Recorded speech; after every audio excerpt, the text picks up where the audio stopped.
100க்கும் மேற்பட்ட பெண்களை புதைச்சிருக்கேன். புதைச்சது மட்டும் இல்லாம, ஒரு சில பெண்களை டீசல் ஊத்தி நான் எரிச்சிருக்கேன் அப்படின்னு சொல்லிட்டு ஒரு வாக்குமூலம்.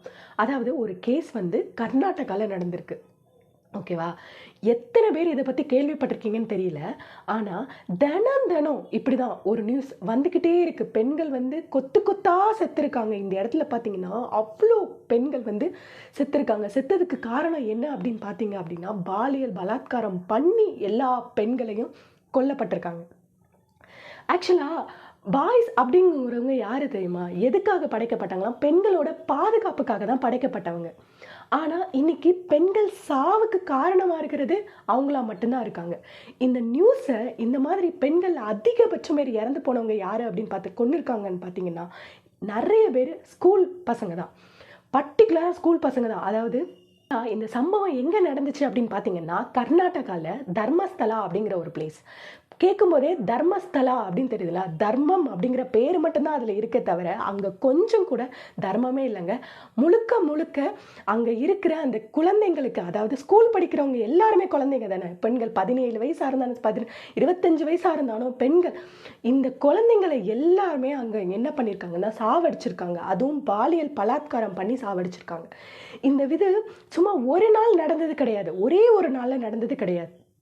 எப்போ ஆரம்பிச்சது அப்படின்னு பார்த்தீங்கன்னா, 1998ல இருந்து 2014 வரைக்கும் ஒவ்வொரு பெண்களா இந்த மாதிரி என்ன பண்ணியிருக்காங்க அப்படின்னா, பாலியல் பலாத்காரம் பண்ணி அந்த பொண்ணுங்களை என்ன பண்ணியிருக்காங்க, எரிச்சிருக்காங்க. அதாவது எப்படி சொல்றதுன்னா, அந்த தர்மஸ்தாலம் இருக்கு பார்த்தீங்களா, அங்கே அந்த 98ல ஜாயின் பண்ண ஒருத்தர், அதாவது அந்த இடத்த க்ளீன் பண்ணுறதுக்காக வேலையில் சேர்ந்துருக்காரு. அவரை என்ன பண்ணியிருக்காங்க அப்படின்னா, தினம் தினம் இந்த மாதிரி சில பொண்ணுங்களை கொன்று என்ன பண்ணுறாங்க, எரிக்கிறதுக்காக புதைக்கிறதுக்காக கொடுத்துருக்காங்க. அவர் ஆக்சுவலாக ஃபர்ஸ்ட் என்ன நினச்சாரு அப்படின்னா, ஏதோ ஒருவேளை சூசைட் அட்டன் பண்ணவங்க, இந்த மாதிரி ஒரு காரணத்தினால தான் இவங்க நம்மளை வந்து புதைக்க சொல்கிறாங்க அப்படின்னு நினச்சிருக்காரு. ஆனால் அவர் அந்த புதைக்கும் போதும் எரிக்கும் போதும் அந்த பெண்கள் வந்து எப்படின்னா உள்ளாடைகள் இல்லாமல், அவங்களோட உறுப்புகள் எல்லாமே ரொம்ப காயங்கள் ஏற்பட்டு, இந்த மாதிரி பெண்கள் அதாவது சிதைக்கப்பட்டு அதுக்கப்புறம் அவங்க என்ன வந்து புதைக்கிறதுக்கு எரிக்கிறதுக்கு கொடுக்குறாங்க அப்படிங்கிறது அவங்களுக்கு தெரிஞ்சிருச்சு. ஸோ எனக்கு இதெல்லாம் பண்ணும்போது ரொம்பவே கஷ்டமாக இருந்தது. இது வந்து நான் பண்ண மாட்டேன் அப்படின்னு அவர் சொன்னேன் அப்படின்னு சொல்கிறாரு. ஆனால் அவங்க எல்லாரும் என்ன பண்ணாங்கன்னா, நீங்கள் இந்த மாதிரி நீ வந்து இப்போ பிணங்களை எல்லாத்தையும் பண்ணலைன்னு வச்சுக்கோங்க, அதாவது எரிக்கலை, நீ வந்து புதைக்கலை அப்படின்னா ஒன்றை துண்டு துண்டாக வெட்டிடுவோம், அதே மாதிரி உன்னோட குடும்பத்தையும் இருக்க விட மாட்டோம் அப்படிங்கிற மாதிரி அவங்க மிரட்டி பண்ண வச்சுருக்காங்க. ஓகேவா? சரி, இப்போ என்ன நடந்துச்சு அப்படின்னா, அந்த துப்புரவு பணியாளர் சொன்னல 2014க்கு அப்புறம் அவர் இங்கே இல்லவே இல்லை. கர்நாடகாவிலே அவர் இல்லை. அங்கங்கே போயிட்டு எங்கெல்லாமோ அவர் வந்து எங்கே போனாருங்கிற விஷயமும் யாருக்கும் தெரியல. ஆனால் இப்போ வந்து என்ன பண்ணால் அவர் டைரெக்டாக வந்து வாக்குமூலம் கொடுத்துருக்காரு. இந்த மாதிரி நான் வந்து 100க்கும் மேற்பட்ட பெண்களை வந்து நான் புதைச்சிருக்கேன், என் கையாலே நான் எரிச்சிருக்கேன் அப்படிங்கிறத அவர் இன்னைக்கு வந்து சொல்கிறாரு. என்ன நடந்துச்சு, அவர் என்ன சொல்கிறாருன்னா, என்னோட குடும்பத்துலேயுமே ஒரு பெண்ணுக்கு இந்த மாதிரி ஒரு பிரச்சனை நடந்துச்சு, இதுக்கு மேலேயும் என்னால் பொறுமையாக இருக்க முடியாது, அதனால் நான் வந்து டைரெக்டாக சொல்கிறேன் அப்படின்னு சொல்லிட்டு அவர் வந்து இந்த மாதிரி நடந்திருக்கு, இன்னமும் இதை வந்து தள்ளி போடக்கூடாது அப்படிங்கிறதுனால அவர் சொல்கிறேன் அப்படின்னு வந்துட்டு இந்த மாதிரி சொல்லியிருக்காங்க. என்ன நடக்குது பாருங்களேன். தினம் தினம் ஏதாவது ஒரு விஷயத்தில் அதாவது எப்படின்னா, நான் முதல்ல சொன்னேன், பெண்களோட பாதுகாப்புக்காக படைக்கப்பட்டவங்க ஆண்கள் அப்படிங்கிறதுனால தான் திருமணம் அப்படிங்கிறத வச்சு, அதாவது ஒரு கட்டத்தில் ஒரு பெண்ணை ஒரு ஆண் கையில் பிடிச்சி கொடுத்து அவங்களோட பாதுகாப்பு, அவங்க குடும்ப வாழ்க்கையை மேம்படுத்துறதுக்காக உருவாக்குன நம்ம சமுதாயம். ஆனால் யார் பாதுகாப்பாக இருக்கணுமோ அவங்களே இப்படி நடந்துக்கிறாங்க. மோஸ்ட்டாக அந்த காலத்தில் எதனால் பெண்கள் உள்ளே இருப்பாங்கன்னா, அதாவது சமையல் கட்டுக்களை தான் இருக்காங்க, யாருமே வெளியில் வரமாட்டாங்க. வரணுமோ வந்தால் நம்பி அனுப்பி வைக்கிற இடம் தான் ஸ்கூலு, காலேஜ். இங்கேயே சின்ன வயசு பொண்ணுங்களே இவ்வளோக்குள்ள தினம் நடக்குது. ஒரு நாளைக்கு கிட்டத்தட்ட 80க்கும் மேலே ரேப் கேஸ் ஃபைல் பண்ணுறாங்க இந்தியாவில். பாதுகாப்பு இல்லாத நாடு அப்படின்னு பார்த்தீங்கன்னா இந்தியா தான். இன்னும் டெய்லி ரெக்கார்டு வந்து பண்ணிகிட்டே தான் இருக்குது. எப்படி இந்த விஷயத்தெல்லாம் எப்படி வெளியில் சொல்கிறது, அதை சொல்கிறதுக்கே கஷ்டமாக இருக்குது. இவங்கெல்லாம் மனுஷ பிறவியானே தெரியல. அதாவது அனிமல்ஸ் கூட சொல்லுவாங்க தெரியுமா, அதோட தேவைக்காக மட்டும்தான், அது உணவு தேவைன்னா மட்டும்தான் பண்ணுவாங்க. ஆனால் இவங்க இந்த மாதிரி ஏன் இப்படி நடந்துக்கிறாங்க அந்த நியூஸை நீங்கள் வந்து உங்களால் கேட்கவும் முடியாது, அவ்வளோ ஒரு கஷ்டமாக இருக்கும். நமக்கு ரொம்ப நெருக்கமானவங்க பெண் குழந்தைய ஒரு தாய் பெற்று ஒரு ஃபேமிலி ஆசையோட கனவோட ஸ்கூலுக்கோ காலேஜுக்கோ அனுப்பி வைக்கிறாங்க, கரெக்டாக?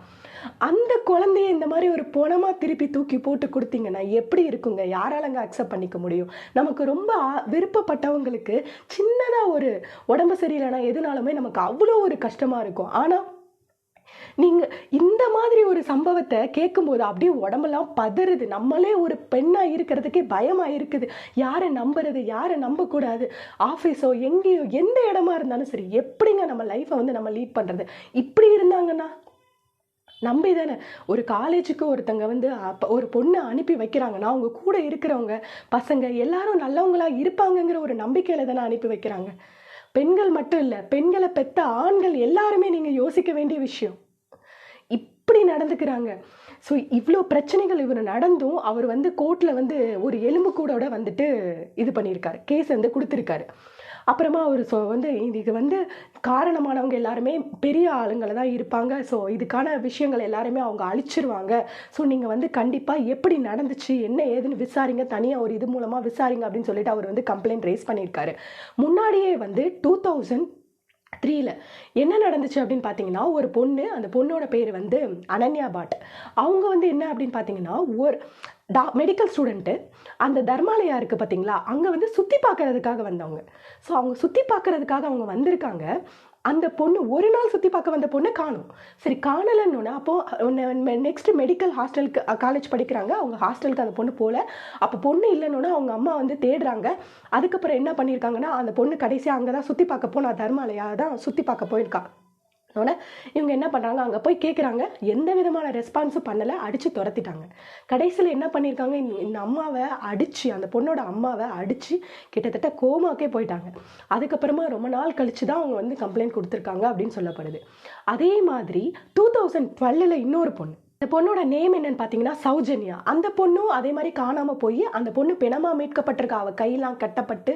அதாவது அந்த பொண்ணை பற்றியும் அந்த பொண்ணுக்கும் நீதி கிடைக்கணும்னு 2012 நிறைய விஷயங்கள் பேசப்பட்டிருக்கு. கடைசியில் எதுவுமே நடக்கலை. நம்ம நாட்டில் ஒரு விஷயம் அப்படின்னா அதை பற்றி பேசுகிறோம், பட் அதை ஸ்டாப் பண்ணுறதுக்கு எதுவுமே இல்லை. இதை நிறுத்தணும் அப்படின்னா ஒவ்வொரு ஆண் மகனும் தான் சேஞ்ச் ஆகணும். ஒரு பெண்ணை எப்படி பார்க்கணும், எப்படி நடந்துக்கணும் அப்படிங்கிறத அவங்க தான் பண்ணணும். நம்ம எவ்வளோதான் முயற்சி பண்ணி வெளியே வரணும். இன்றைக்கும் நிறைய பிளேஸில் இந்த மாதிரி நடக்குது. அப்படிங்கும்போது யாரும் பெண்களை தைரியமாக அவ்வளோ சீக்கிரத்தில் வெளியில் அனுப்புறதே இல்லை. எல்லா ஃபேமிலியிலையுமே நீங்கள் எடுத்துக்கோங்க, இப்போவும் ஒரு இடத்துக்கு போகணுன்னா அவ்வளோ பதறாங்க, அவ்வளோ பயப்படுறாங்க. இதுக்கு தான் நாங்கள் வெளியே போகக்கூடாதுன்னு சொன்னோம் அப்படின்ட்டு அந்த இடத்துலையும் பொண்ணுங்க மேலே தான் பிரச்சனையை வைக்கிறாங்க. அந்த நேரத்தில் நீ ஏன் அங்கே போன, ஃப்ரெண்ட்ஸோட பார்ட்டி ஏன் போன, பழகுன, ஏன் இது பண்ண அப்படின்னு சொல்லிட்டு அப்படியே என்னதான் பண்ண. அப்போ ஸ்கூல் காலேஜில் இந்த மாதிரி நடந்துச்சு அப்படின்னா யார்கிட்ட போயிட்டு என்ன சொல்கிறது சொல்லுங்கள்? இந்த விஷயம் எப்போதான் இந்த விஷயத்த நிறுத்தணும் அப்படின்னா ஒவ்வொரு ஆண்மகனும் நினைக்கணும், ஒவ்வொருத்தங்களும் நினைக்கணும். லைக் நம்மளோட லைஃப், அதாவது ஒருத்தங்க டீசென்சி அப்படிங்கிறது அவங்கவுங்களா ஒழுக்கமாக இருக்கணும். ஒரு சின்ன பொண்ணு, அந்த 17 வயசு பொண்ணு, அது கையெல்லாம் கட்டப்பட்டு பொணமாக மீட்கப்பட்டிருக்கு. ஸோ அதுக்கு ஜஸ்டிஸ் கிடைச்சிது அப்படின்னு பார்த்தா கிடைக்கல. ஓகேவா? மறுபடியும் இந்த மாதிரி இப்போ இவர் வந்து சாட்சி தானே சொல்கிறாங்க. இப்போ இவர் வந்து நானே செஞ்சுருக்கேன் அப்படின்னு சொல்லிட்டு இவர் சாட்சி சொல்கிறாரு. வழக்கு விசாரணையெல்லாம் நடக்குது. பட் நீதி கிடைக்குமா? இந்தியாவில் என்னைக்கு நீதி கிடைச்சிச்சு பெண்களுக்கு அப்படிங்கிற மாதிரியான கொஸ்டின் மார்க் வந்துருச்சு. தினம் கொஞ்ச நாளைக்கு முன்னாடி தான் ரீசெண்டாக ரிதன்யா அப்படிங்கிற பொண்ணு தமிழ்நாட்டில் டவுரி விஷயமா, அதுவும் ஹஸ்பண்ட் இது ரொம்ப டார்ச்சர் பண்ணி தான் அந்த பொண்ணு செத்துச்சு அப்படின்னு சொல்லுவாங்க. தினம் நடந்துக்கிட்டே தான் இருக்குது. ஸ்டாப் ஆகவே ஆகாதா? ஆக்சுவலாக சீரியஸாக ரொம்பவே பயமாக இருக்குது. பொண்ணாக இருக்கிறதுக்கு ரொம்பவே பயமாக இருக்குது. பொண்ணு குழந்தைய பெற்றுட்டு எவ்வளோ வருத்தப்படுறாங்க அப்படிங்கிறத முடியல. ஒரு மாதிரி ஷிவரிங் ஆகுது இந்த நியூஸை நம்ம கேட்கும்போது. அப்படி மனசெல்லாம் பதறுது. எப்படி வந்து இதை ஹேண்டில் பொண்ணுங்க என்னங்க பண்ணுவாங்க? பொண்ணுங்க எப்படி என்ன பண்ண முடியும் அந்த இடத்துல? ஒருத்தங்க ஒரு மாதிரி ஒரு மிருகத்தனமாக நம்ம முன்னாடி ஒருத்தங்க நடந்துக்கும் போது அவங்களால என்ன பண்ண முடியும்? வெளியே வர முடியுமா? முடியாது. இப்படி செத்து அதுக்கப்புறமா ஆக்சுவலாக அந்த இடத்துல இது பண்ணியிருக்காங்க. இப்போ வந்து விசாரணை மூலமாக நிறைய பொண்ணுங்க கண்டினியூஸாக காணாமல் போயிட்டே இருக்காங்க. அப்படிங்கும்போது எவ்வளோ பொண்ணுங்க காணாமல் போயிருக்கு அப்படின்னா 4000க்கும் மேற்பட்ட பொண்ணுங்க அந்த இடத்துல காணாமல் போயிருக்காங்க. 1998லேருந்து 2014 வரைக்குமே இவ்வளோ நடந்திருக்கு. ஸோ இந்த விஷயத்துக்கு நீதி கிடைக்குமாங்கிறது தெரியல. நீதி கிடைக்கணும். நீதி கிடைச்சாலும் அந்த பொண்ணுங்க யாரும் திரும்பி வரப்போறதில்லை. இனிமேலாச்சு எல்லா பொண்ணுங்களும் பாதுகாப்பாக இருக்கணுங்கிறது தான் ஆசை. ஏன் இந்த மாதிரி நடந்துக்கிறீங்க? வேணாம். பொண்ணுங்க அவங்க முன்னாடி போட்டும். நிறைய இடத்துல நல்ல பசங்க இருக்காங்க. பாய்ஸோட சப்போர்ட்னால பொண்ணுங்க சேஃப்டியாக ஃபீல் பண்ணுறாங்க. ஆனாலும் நம்பி படிக்கிற இடத்துலையும் எப்படின்னா யாருங்க என்னங்க சொல்கிறதுனே எனக்கு தெரியல. ஸோ இன்னமும் அந்த அந்த இடம் பார்த்தீங்கன்னா அந்த பேர் தான் அந்த தர்மாலயான்னு சொன்னேன்ல. ஸோ அங்கே கிட்டத்தட்ட ஒரு 4000 பேர் வந்து போகிற மாதிரியான ஒரு மடம். அது ஒரு பெரிய இடம், சரியா? அந்த பிளேஸில் அந்த இந்த மாதிரி ஒரு சம்பவம் நடந்து அந்த பொண்ணுங்களை என்ன பண்ணுறாங்கன்னா, ஒரு பக்கத்துலேயே ஒரு நதி இருக்குது. அந்த நதியில் போட்டு அதே மாதிரி இன்னொரு விஷயம் என்னென்னா, அவங்கள அவங்க செத்தப்பறவும் அவங்களுக்கு ஆசிட் இது பண்ணி அவங்க உடம்பு இது எல்லாத்தையுமே ஃபுல்லாக அழிச்சு அவ்வளோ இது பண்ணி தான் அதில் தூக்கி போட்டிருக்காங்க. அவ்வளோ பிணங்கள், 100க்கும் மேற்பட்ட பிணங்கள் அப்படின்னு சொல்கிறாங்க. அந்த வார்த்தையை கேட்கும் போதே அப்படி ரொம்பவே கஷ்டமாக இருக்குங்க. இதுக்கு நீதி கிடைக்குமா கிடைக்கலையான்னு எனக்கு தெரியல. ஆனால் இந்த மாதிரி விஷயம் யாருக்குமே நடக்கக்கூடாது. எந்த பொண்ணுக்குமே நடக்கக்கூடாது. நான் கடவுளை வேண்டிக்கிறேன், அவ்வளோதான். நிச்சயமாக இந்த விஷயத்த பார்க்கும்போதும் சரி, இந்த விஷயத்த பேசும்போதும் சரி, மனசுலாம் பதறுது. எவ்வளோ கஷ்டப்பட்டிருப்பாங்க, எவ்வளோ வேதனையை அனுபவிச்சிருப்பாங்க அப்படின்னு நினைக்கும் போது தாங்கவே முடியலை. சீரியஸாக அம்மா அப்பா எல்லாரும், பெண் குழந்தைய பெற்ற அம்மா அப்பா எல்லாரும் ரொம்பவே கஷ்டப்படுவாங்க. பெண்களும் கஷ்டப்படுறாங்க. இந்த மாதிரி நடக்கவே கூடாதுங்க. இந்த விஷயத்துக்கு எப்படியாச்சும் நீதி கிடைக்கணும். என்ன நடக்குதுன்னு பார்க்கலாம். வழக்கு பதிவாகி போயிட்டுருக்கு. இன்னைக்கு எல்லாருமே பயங்கர ஒரு அதிர்ச்சியில் இருக்காங்கன்னா அதுக்கு இந்த நியூஸ் தான் காரணம். ஃப்ரெண்ட்ஸ், நீங்கள் இந்த விஷயத்தை பற்றி என்ன நினைக்கிறீங்க அப்படிங்கிறத மட்டும் கமெண்ட்டில் சொல்லுங்கள். மீண்டும் ஒரு பதிவோடு உங்களை நான் நெக்ஸ்ட் வீடியோவில் மீட் பண்ணுறேன்.